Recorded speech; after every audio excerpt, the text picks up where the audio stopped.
जैसा कि पिछले एपिसोड में हमने देखा कि फैंग और हाउ बाई के दरमियान फाइट हो रही थी और फैंग ने हाउ बाई को बहुत बुरी तरह से मारा था, जिसका बदला लेने के लिए हाउ बाई ने फैंग के पापा और उनकी टीम को अपने घर काम करने के लिए बुलाया और फिर अपने बॉडीगार्ड्स के साथ मिलकर उनको मारने लगा। तभी वहां पर फैंग भी आ जाता है और अपने पापा को पिटते हुए देखकर उसे बहुत गुस्सा आ जाता है और फिर वो हाउ बाई और उसके बॉडीगार्ड्स को मार मार कर बेहोश कर देता है। और फिर हमने देखा था कि वहां पर पुलिस आ जाती है और वो फैंग को पकड़कर अपने साथ ले जाती है और लॉकअप में बंद कर देती है। और एपिसोड के एंड पर हमने देखा कि फैंग उस किलर से लड़ते लड़ते बेहोश हो गया था और पुलिस वालों ने उसे हॉस्पिटल भेज दिया था। अब आगे एपिसोड स्टार्ट होता है और हम देखते हैं कि फैंग अभी भी हॉस्पिटल में बेहोश ही होता है और वहीं दूसरी तरफ यूजिन पुलिस के हेडक्वार्टर्स में कॉल करती है और उन्हें बताती है कि कुछ दिन पहले जो हाउ बाई और फैंग के बीच फाइट हुई थी उस टाइम पर मैं भी वहीं थी और मैंने खुद देखा था कि उस फाइट में फैंग की कोई गलती नहीं थी। हाउ बाई ने जानबूझकर उसे मारने के लिए अपने घर बुलाया था। तो पुलिस का चीफ यूजिन को कहता है ठीक है, मैं आपकी बात समझ गया, मैं अभी हाउ बाई के घर की सीसीटीवी फुटेज चेक करता हूँ, अगर फैंग की इसमें कोई गलती नहीं हुई तो मैं फैंग को छोड़ दूंगा। और फिर चीफ हाउ बाई के घर की सीसीटीवी कैमरास की वीडियो देखने लगता है। अब व्यू चेंज होता है और हम देखते हैं कि अब फैंग को होश आ गया है और वो उठकर अपने आसपास चेक करता है तो हॉस्पिटल के बाहर दो पुलिस वाले वहां पर गार्ड कर रहे थे। तो ये देखकर फैंग वहीं पर रूम में मेडिटेट करने लगता है। सीन चेंज होता है और हम देखते हैं कि पुलिस डायरेक्टर फैंग से मिलने के लिए आते हैं और वो फैंग से पूछते हैं क्या अब तुम बेटर फील कर रहे हो। तो फैंग कहता है हाँ, पहले से अच्छा। और अब डायरेक्टर कहता है फैंग अब तुम अपने घर जा सकते हो। तो फैंग कहता है क्या सच में। तो डायरेक्टर उसे कहता है हाँ बिल्कुल, क्योंकि हमने हाउ बाई के घर की सीसीटीवी कैमरास की वीडियोस देखी हैं और हमें मालूम हुआ है कि उस फाइट में तुम्हारी कोई गलती नहीं है, तुमने उस दिन जो भी किया अपने फादर को बचाने के लिए किया, इसलिए हम तुम्हें अब छोड़ रहे हैं। तो अब डायरेक्टर फैंग को छोड़ देता है और फैंग वहां से चला जाता है। व्यू चेंज होता है और हम हाउ बाई को देखते हैं जो क्लब में एक आदमी के साथ बात कर रहा था और वो काफी गुस्से में था और कहता है मैंने सोचा नहीं था कि वो किलर उस मामूली से फैंग को पीटने में नाकाम हो जाएगा। और वो कहता है नेक्स्ट टाइम मैं इससे भी अच्छे और पावरफुल किलर को फैंग को मारने के लिए भेजूंगा। तो वो आदमी जो हाउ बाई के सामने बैठा हुआ है वो कहता है क्या तुम फिर ये सब दोबारा करना चाहते हो। और फिर वो बताता है कि उस दिन जब तुमने फैंग के साथ फाइट की थी तो मैं उस दिन सीसीटीवी कैमरास की वीडियोस डिलीट नहीं कर पाया। अगर फैंग सिक्योरिटी ब्यूरो को इस मामले में इन्वेस्टिगेशन करने को कहता है तो वो वीडियोस तुम्हारे खिलाफ एविडेंस है और अगर सिक्योरिटी ब्यूरो ने तुम्हें पकड़ लिया तो तुम्हारे अंकल के लिए भी तुम्हें बचा पाना मुश्किल हो जाएगा। ये सुनकर हाउ बाई बहुत परेशान हो जाता है। तो वो आदमी हाउ बाई को कहता है जाओ जाकर इस मामले में अपने अंकल से बात करो। और फिर वो आदमी वहाँ से चला जाता है। तो अब हाउ बाई परेशान होते हुए कहता है नहीं नहीं, मैं सिक्योरिटी ब्यूरो के हाथों पकड़ा नहीं जाना चाहता। फिर वो वहीं से अपने अंकल के पास चला जाता है। अब हम देखते हैं कि हाउ बाई अपने अंकल के पास आ जाता है और वहाँ पर उसका पापा भी होता है और वो किलर भी वहीं पर होता है जो फैंग को मारने में नाकाम हो गया था। तो अब हाउ बाई उनको सारी सिचुएशन के बारे में बताता है। तो उसका फादर अपने भाई से कहता है इस बार प्रॉब्लम छोटी नहीं है, क्या आपके पास कोई रास्ता है इस प्रॉब्लम से बचने का। तो हाउ बाई का अंकल कहता है ब्रदर आप फिक्र मत करें। और फिर वो हाउ बाई से कहता है तुम आज के बाद घर पर ही रहोगे और फिर से कोई मुसीबत खड़ी करने के लिए घर से बाहर मत जाना। तो हाउ बाई कहता है ठीक है अंकल, मैं समझ गया। अब अंकल कहता है फैंग सिर्फ एक प्रैक्टिशनर है और वो मुझे नहीं हरा सकता, अगर वो मुझसे फाइट करने की हिम्मत करेगा तो मैं उसे नहीं छोड़ूंगा। व्यू चेंज होता है और हम देखते हैं कि फैंग बैरियर पर खड़ा कुछ सोच रहा होता है। तभी वहाँ पर यूजिन भी आ जाती है और फैंग को हाय करती है। तो फैंग उसे कहता है मैं यहाँ पर रिलैक्स होने के लिए आता हूँ, क्या तुम्हें भी यहाँ पर आकर अच्छा लगता है। तो यूजिन भी कहती है हाँ। और अब फैंग उसे कहता है मेरे लिए गवाही देने के लिए थैंक्स। तो यूजिन कहती है थैंक्स करने की कोई जरूरत नहीं है,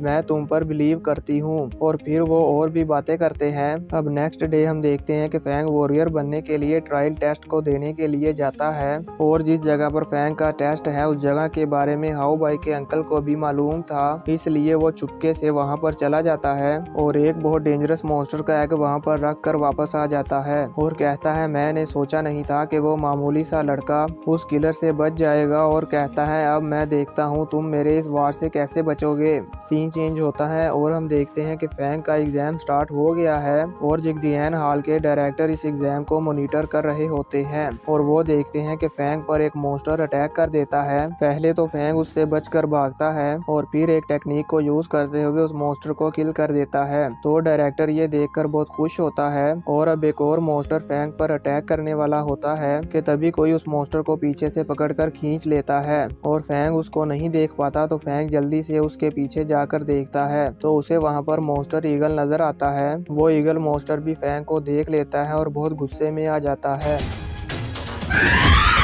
वहीं डायरेक्टर को मॉनिटर पर वार्निंग मिलती है तो डायरेक्टर ये देखकर बहुत हैरान होता है कि ये ईगल मॉन्स्टर यहाँ पर कैसे आ गया। तो अब हम देखते हैं कि वो मॉन्स्टर बर्ड फैंग पर अटैक कर देता है और उसके एक अटैक से ही फैंग बिल्डिंग्स को तोड़ते हुए दूर जाकर गिरता है और अब फैंग को बहुत गुस्सा आता है तो वो अपनी तलवार को बहुत जोर के साथ उसकी तरफ थ्रो करता है पर वो ईगल मॉन्स्टर फैंग के इस अटैक से बच जाता है। तो अब फैंग एक टेक्निक लगाता है और मॉन्स्टर को एक बिल्डिंग के नीचे दबाकर अपनी तलवार से उसके सर को धड़ से अलग कर देता है। तो अब डायरेक्टर कहता है ये फैंग तो बहुत लकी है, इसने अपने एग्जाम के पहले ही दिन इतने डेंजरस मॉन्स्टर को मार दिया। अगर फैंग उसको नहीं मार पाता तो वो ईगल मॉन्स्टर इसे इंजर्ड करके मार देता। अब हम देखते हैं कि फैंग ने प्रैक्टिटर एग्जाम पास कर लिया है और इस एग्जाम को पास करने पर फैंग को 9 लाइटनिंग स्वॉर्ड मिली थी। तो अब एक वॉरियर फैंग के घर आता है और उसे बताता है कि हाउ बाई का अंकल तुमसे मिलना चाहता है और वो हमारे मार्शल हॉल में आया है, तुम जल्दी से आ जाओ। तो फैंग कहता है ठीक है मैं आता हूँ। नेक्स्ट सीन में हम देखते हैं कि हाउ बाई का अंकल, फैंग और डायरेक्टर और बाकी कुछ लोग भी वहाँ पर बैठे होते हैं। तो अब हाउ बाई का अंकल कहता है ये जो फैंग और हाउ बाई के दरमियान फाइट हुई थी, मैं चाहता हूँ कि हम इस मैटर को यहीं पर क्लोज कर दें और इस बात को ज्यादा आगे ना बढ़ाएं। इस मैटर को क्लोज करने के बदले में मैं आपको 5 मिलियन युआन दूंगा। तो डायरेक्टर हंसते हुए कहता है बस 5 मिलियन युआन, और तुमने क्या सोचा था कि फैंग एक स्टूडेंट है तो तुम इसको bully करोगे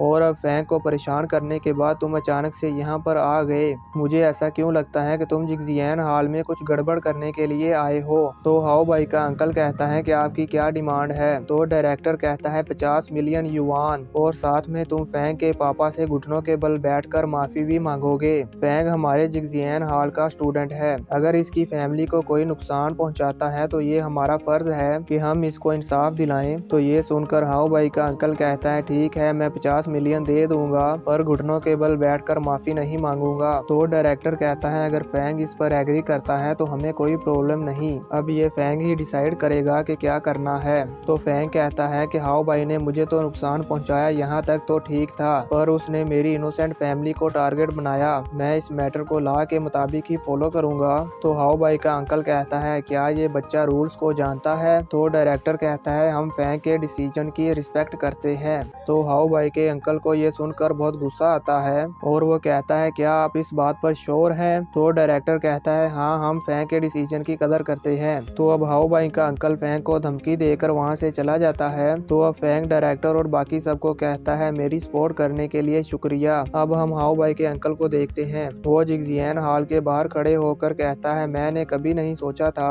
कि ये फैंग उस ईगल मॉन्स्टर को मार पाएगा। असल में दोस्तों हाउ बाई के अंकल ने जो ये एग फैंग की एग्जाम वाली जगह पर रखा था, उस एग में से वो ईगल मॉन्स्टर हैच हुआ था जिसे फैंग ने मार दिया था और अपना एग्जाम पास कर लिया था। तो अब अंकल कहता है मैं जल्दी ही इस फैंग को मार कर इससे छुटकारा पा लूंगा और यहीं पर ये पार्ट खत्म हो जाता है। तो दोस्तों देखेंगे नेक्स्ट पार्ट में क्या हाउ बाई का अंकल फैंग को मार पाएगा या नहीं। आप दोस्तों को क्या लगता है मुझे नीचे कमेंट करके जरूर बताएं और अगर आप मेरे चैनल पर न्यू हैं तो चैनल को सब्सक्राइब करके बेल नोटिफिकेशन को ऑल पे सेट कर दो ताकि जब भी मैं वीडियो अपलोड करूं तो आपको नोटिफिकेशन मिल जाए और आप मेरी वीडियो सबसे पहले देख सके। मिलते हैं नेक्स्ट वीडियो में, तब तक के लिए बाय।